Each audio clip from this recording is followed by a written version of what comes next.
आप सबको जय मसीह। आज मैं आप लोग को गिदोन और जो मिद्यानी हैं उनके बीच की घटना को मैं बताना चाहूँगा और उस घटना से हमको क्या सीख मिलती है और परमेश्वर उस चीज़ से हमको क्या बताना चाहता है, इस चीज़ की ओर भी आप लोग का ध्यान केंद्रित मैं करना चाहूँगा।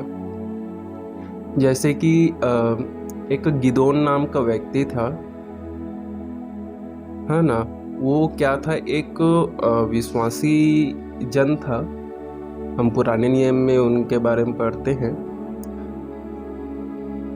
उस समय ऐसा था कि जो इस्राएली थे वो उनका व्यवहार ठीक उसी प्रकार हो गया था जिस प्रकार मूसा ने इस्राएलियों को मिस्र देश से छुड़ा के लेके आया था। और उसके बाद वो जिस प्रकार कुरकुराते थे, है ना, परमेश्वर को लेके, यहाँ तक कि उन्होंने एक मूर्ति तक भी बना डाली थी, है ना, कि उसकी पूजा करे करके।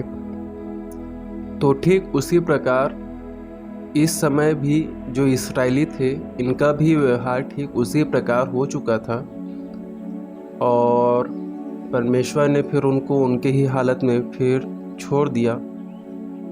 पर फिर परमेश्वर ने उनके ऊपर फिर दया की दृष्टि की और उनके लिए गिदोन को क्या किया, नियुक्त किया। गिदोन जो व्यक्ति था, जैसे कि मैंने आपको कहा कि परमेश्वर को मानने वाला व्यक्ति था। एक दिन परमेश्वर ने उसको अपना स्वर्गदूत के माध्यम से दर्शन दिया और उससे कहा, है ना, स्वर्गदूत के माध्यम से उससे बातें की और उसको इसराइलियों को मिद्यानियों के विजय पर नियुक्त किया। गिदोन को उतना विश्वास नहीं हो रहा था कि ये परमेश्वर के ही द्वारा भेजा गया दूत था, ऐसे करके उसने क्या किया, परमेश्वर को परखना चाहा और परखा भी कि इस रीति से परखा कि एक कपड़ा रखा, रात भर एक भूमि पे एक कपड़ा रखा और उनसे कहा यदि रात भर में ये जो कपड़ा है सिर्फ यही गिल्ला हो, जैसे कि सुबह के समय हम जानते हैं ठंड के समय में ओस से क्या होता है, हर जगह जो बाहर हम देखते हैं गिल्ला हो जाता है ना। तो वो कहता है जब मैं सुबह उठूं तो ये कपड़ा ही बस गिल्ला रहे और बाकी पूरी भूमि जो है सूखी रहे, ऐसे करके। तो वो क्या हुआ, वैसे ही हुआ। कपड़ा रखा रात को और सवेरे उठ के आके देखता है तो सिर्फ कपड़ा ही गिल्ला था, बाकी आसपास की भूमि जो थी सूखी थी। उसे वो देखा, अचंभित हुआ। फिर भी वो एक बार और परखना चाहता था, तो क्या करता है, इस बार बोलता है कि जो कपड़ा है वो बस सूखा रहे और आसपास के जो भूमि है वो बस गिल्ला रहे। तो दूसरे दिन फिर उठ के आके देखता है तो जैसा उसने कहा था ठीक वैसे ही हुआ। कपड़ा जो था सूखा था और आसपास की भूमि क्या थी, गिल्ला था। इस प्रकार गिदोन का विश्वास बढ़ गया और फिर वो क्या किया, फिर इस्राएलियों को नियुक्त करके ले जाके क्या किया, मिद्यानियों से लड़ने के लिए प्रोत्साहित किया। अब असली चीज़ यहाँ से शुरू होता है। जो इस्राएली थे इकट्ठे होके 32,000 के आसपास हो गए थे कि वो मिद्यानियों पर विजय करें। मिद्यानी जो थे, मिद्यानी जो थे वो क्या थे, मिस्रियों के समान वो इस्राएलियों पे क्या करते थे, उनको क्या करते थे, उनके ऊपर विपत्तियां लाते थे, परेशान करते थे, है ना। तो जो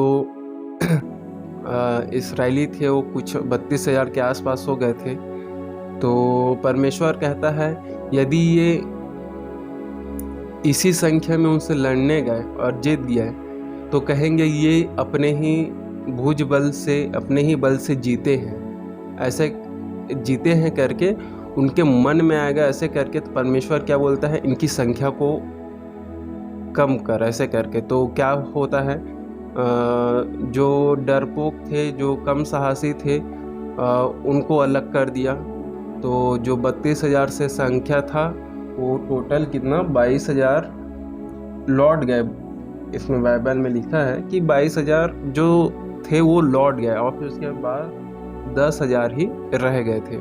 इसके अब यहाँ पर भी परमेश्वर ने 10,000 लोगों में बांटने को कहा गिदोन से, और कहा कि जो व्यक्ति जो कुत्ते के समान नीचे झुक के तालाब में पीते हैं चपर चपर करके, उनको अलग कर, और जो हाथ से उठा के चपर चपर करके पीते हैं उनसे उन्हें तू अलग कर। इस प्रकार फिर वहाँ पे परमेश्वर ने उनको छटनी की, और फिर वो उनकी संख्या कितनी हो गई पता है दोस्तों? 10,000 से 300 के आसपास उनकी क्या हुई?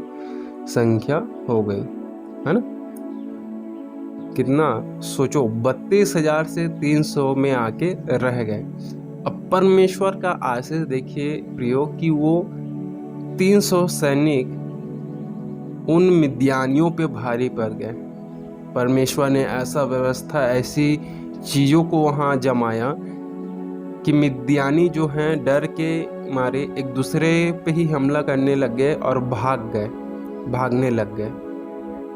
इस प्रकार परमेश्वर की आशीष वहाँ पे काम की, और वो जो थे इस्राएली वो क्या जीत गए। अब यहाँ पे हमको क्या सीख मिलती है पता है प्रियो? जब हम देखते हैं कि कई दफ़ा हमारे लाइफ में भी ऐसी हो जाता है कि हम सोचते हैं कि ये मैंने अपने ही बल से प्राप्त किया है, अपने ही भुजबल से प्राप्त किया है। यदि कोई बिजनेस है, बिजनेस सक्सेस पा लिया तो हम सोचते हैं कि हमने ही अपने दम पे किया है। यदि कोई हमें नौकरी मिल गई, हम नौकरी पा जाते हैं तो हमें लगता है कि हमने अपने ही बल से प्राप्त किया है। या फिर हम, है ना, कि ज़िंदगी में हम कोई से भी हम ऐसा बोला जाए कि हम यदि आशीष पाते हैं तो उसे लगता है कि हम अपने ही द्वारा क्या है पाए हैं। पर यही गलतफहमी को परमेश्वर ने दूर करने के लिए, कि परमेश्वर सिखाने के लिए कि तुम अपने आप के ऊपर डिपेंड मत हो। किसके ऊपर डिपेंड हो? मुझ पर हो डिपेंड। जिस प्रकार बच्चे अपने माँ बाप के ऊपर डिपेंड होते हैं, ठीक उसी प्रकार हमको भी परमेश्वर के ऊपर डिपेंड होना होगा, है ना? हमको इस चीज़ का घमंड को हटाना होगा कि मैंने इन चीज़ों को अपने बल से प्राप्त किया है, अपनी हिम्मत से प्राप्त किया है। ऐसा नहीं होता है प्रियो।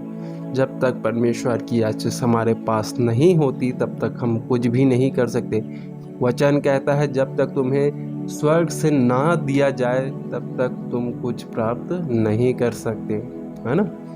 मैं ये नहीं कहता कि हमें परमेश्वर अपने ऊपर भरोसा करना नहीं सिखाता, पर मैं ये कहना चाहता हूँ जो बाइबल बताती है कि हम अपने बल से ज़्यादा परमेश्वर के बल पे विश्वास करें। परमेश्वर ने सिर्फ इस चीज़ को बताने के लिए, दर्शाने के लिए कि हम उसके ऊपर विश्वास करें करके वो 32,000 सैनिकों को कम करके 300 सैनिक कर दिए। अब मान लो यदि इस्राएली 32,000 सैनिक लेके मिद्यानियों से लड़ने जा रहे थे तो आप सोच सकते हो उतने ही सैनिक आसपास मिद्यानी के भी हों या फिर उससे ज़्यादा हों। तो सोच लिए 32,000 यदि सैनिक इस्राएली के हैं तो उन्हीं के आसपास 32,000, 30,000, 40,000 के आसपास मिद्यानी जो लोग थे उनके भी सैनिक हो। तो आप इससे तुलना कर सकते हैं 32,000 सैनिकों से लड़ने के लिए सिर्फ 300 परमेश्वर लोग नियुक्त करता है कि सिर्फ और सिर्फ कि ये मेरे ऊपर ही विश्वास करे। सिर्फ इस कारण परमेश्वर ऐसा करता है। इस पूरी घटना को सिर्फ परमेश्वर सिर्फ इसीलिए नियुक्त करता है, इसीलिए करता है कि हम उसके ऊपर क्या करें? विश्वास करें। एक बच्चे के समान जो अपने माँ बाप के ऊपर अंधा विश्वास करता है।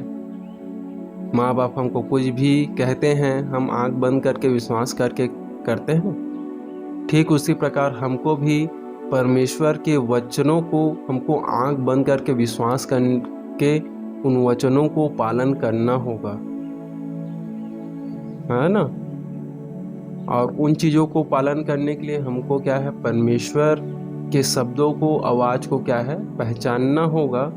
और उन शब्दों और आवाज़ों को पहचानने के लिए हमको क्या है, बाइबल पढ़ना होगा। इसलिए बाइबल पढ़िए और परमेश्वर से बातें करिए। आज भी परमेश्वर हमसे रूबरू होकर बातचीत करता है, जैसे पुराने नियम में लोगों से आके मिल के बातचीत करता था। पर उस समय डिफरेंस ये था कि परमेश्वर कुछ चुनिंदे लोगों से बातचीत करता था, याजकों से, नबियों से। पर आज के समय में हम बाइबल के माध्यम से प्रत्येक व्यक्ति परमेश्वर से रूबरू होके क्या है, बातचीत कर सकता है ना। यह हमारे लिए कोई छोटी बात नहीं है, परमेश्वर की आशीष है कि हम परमेश्वर से बातचीत कर रहे करके। इस सृष्टि के कर्ता, उस कर्ता से जो हमको बनाया, हम जब घर से बाहर निकलते हैं, सूरज चांद को देखते हैं, जो शुरू में परमेश्वर ने उसको बनाया, आज भी वही सूरज चांद उसके सबूत के तौर पे है। बाहर में हम जाके बाहर निकल के देखते हैं। हम उस चीज़ को यदि विश्वास करें कि हाँ ये वही बनाने वाला परमेश्वर है, तो हमको भी इस चीज़ को विश्वास करना होगा बाइबल पढ़ते वक्त कि आज भी ये वही परमेश्वर है जो पुराने नियम में नबियों से बातचीत करता था और आज के डेट में ये हमसे बातचीत कर रहा है ना। हम सबसे पहले इसी आशीष को हम क्या करें, पकड़ने की कोशिश करें। बाकी आशीष तो परमेश्वर वैसे ही देते रहता है, परमेश्वर के भंडार में कोई कमी नहीं है।